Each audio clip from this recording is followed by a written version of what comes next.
नमस्कार मित्रांनो, तुमच्या सुद्धा वडिलांची जमीन आहे आणि त्या जमिनीची 2 किंवा 3 भावामध्ये वाटणी करायची आहे, तर आजचा व्हिडिओ तुमच्यासाठी आहे। या व्हिडिओमध्ये आपण पाहणार आहोत की तुमच्या भावाभावामध्ये जमिनीची वाटणी कशी करावी, ती जमिनीची वाटणी कधी करावी। आता मोठ्या प्रमाणात त्या ठिकाणी वडिलांच्या मृत्यूनंतर सातबाऱ्यावर नाव लागतात, परंतु पुढे भांडण न होण्यासाठी आजच काय उपाययोजना करायच्या ते सुद्धा आजच्या व्हिडिओमध्ये पाहणार आहोत।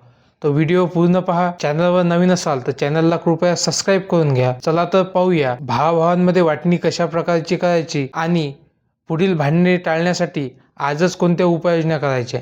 सर्वप्रथम त्या ठिकाणी वारस पहा। आता जमिनीचे वारस त्या ठिकाणी नोंदवणे गरजेचे आहे। समजा 2 भाऊ आणि 1 बहीण असेल तर त्या ठिकाणी बहिणीचा हिस्सा नाकारून चालत नाही, तो हिस्सा सुद्धा समान वाटावा लागेल। त्यामुळे 2 भाऊ आणि 1 बहीण असे 3 हिस्से त्या ठिकाणी तुम्हाला करावे लागतील। बहिणीने जर हक्क सोड दिले असेल तर तो भाग वेगळा, परंतु कायद्यानुसार त्या ठिकाणी 3 भाग करणे हे गरजेचे आहे। आता भविष्यातील भांडणे टाळण्यासाठी कोणती उपाययोजना त्या ठिकाणी करावी, तर सगळ्यात पहिले आता तुमच्याकडे जर समजा 6 एकर शेती आहे आणि 1 भाऊ 3 एकर शेती व दुसरा भाऊ 3 एकर शेती अशी जर वाटणी करत असाल तर अशी वाटणी त्या ठिकाणी तुम्ही बोलून करू नका। फक्त त्यासाठी तुम्हाला त्याची नोंदणी करणं आवश्यक आहे।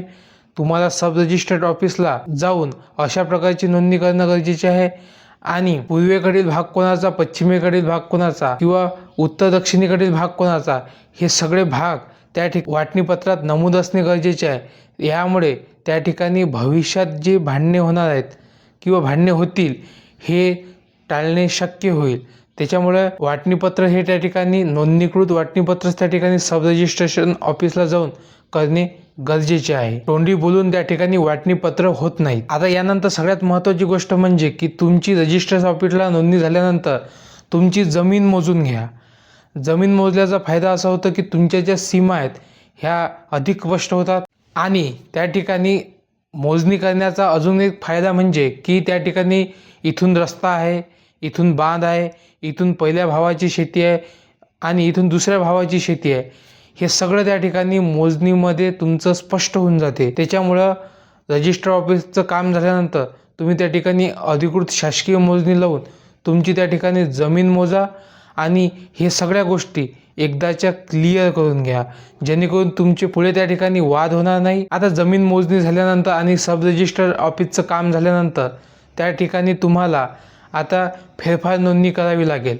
आता फेरफार नोंदणीसाठी सगळे कागदपत्र घेऊन तुम्हाला त्या ठिकाणी तुमच्या तलाठी कार्यालयामध्ये अशा प्रकारची फेरफार नोंदणी करावी लागेल। यामुळे तुमचा त्या ठिकाणी नवीन सातबारा बनणार आणि तुमची मालकी आणखी स्पष्ट होणार आणि तुमचा फेरफार साधारणतः 25 ते 30 दिवस म्हणजे 1 महिन्याच्या आत त्या ठिकाणी होऊन जाते। 2-3 भावापैकी एखादा भाऊ त्या ठिकाणी वाटणीसाठी तयार नसतो, तर अशा परिस्थितीत तुम्हाला त्या ठिकाणी कोर्टाकडून सुद्धा पार्टिशन सूट दाखल करून सिव्हिल कोर्टमध्ये त्या ठिकाणी तुम्हाला वाटणीपत्र तयार करून मिळू शकते। म्हणजेच कोर्टाकडून सुद्धा वाटणीपत्र तयार करून मिळू शकते। यासाठी भावापैकी एकाने चांगल्या वकिलाकडे जाऊन त्या ठिकाणी तुम्हाला सर्व कागदपत्रे घेऊन सिव्हिल सूट दाखल करता येते। तर यावरून असे समजते की सर्वात पहिले त्या ठिकाणी तुम्हाला वडिलांचा मृत्यू झाल्यानंतर त्या ठिकाणी तुम्हाला सब रजिस्टर्ड ऑफिसला जाऊन त्या ठिकाणी नोंदणी करायची आहे। त्यानंतर त्या ठिकाणी जमिनीची मोजणी करायची आहे। जमिनीची मोजणी झाल्यानंतर त्या ठिकाणी फेरफार करायचा आहे आणि अशा परिस्थितीतून जर वाटणीसाठी एखादा भाऊ तयार नसेल तर त्या ठिकाणी सिव्हिल कोर्टमध्ये जाऊन तुम्ही पार्टिशन सूट सुद्धा दाखल करू शकता आणि कोर्टाकडून सुद्धा अधिकृत त्या ठिकाणी वाटणी मागवू शकता। तर अशा पद्धतीने हा व्हिडिओ होता। याबद्दल काही समस्या असतील तर तुम्ही त्या ठिकाणी कमेंट बॉक्समध्ये मांडा आणि अशाच व्हिडिओ पाहण्यासाठी आजच आमच्या चॅनलला सबस्क्राईब करून घ्या। या व्हिडिओला लाईक करा आणि जास्तीत जास्त लोकांपर्यंत शेअर करा।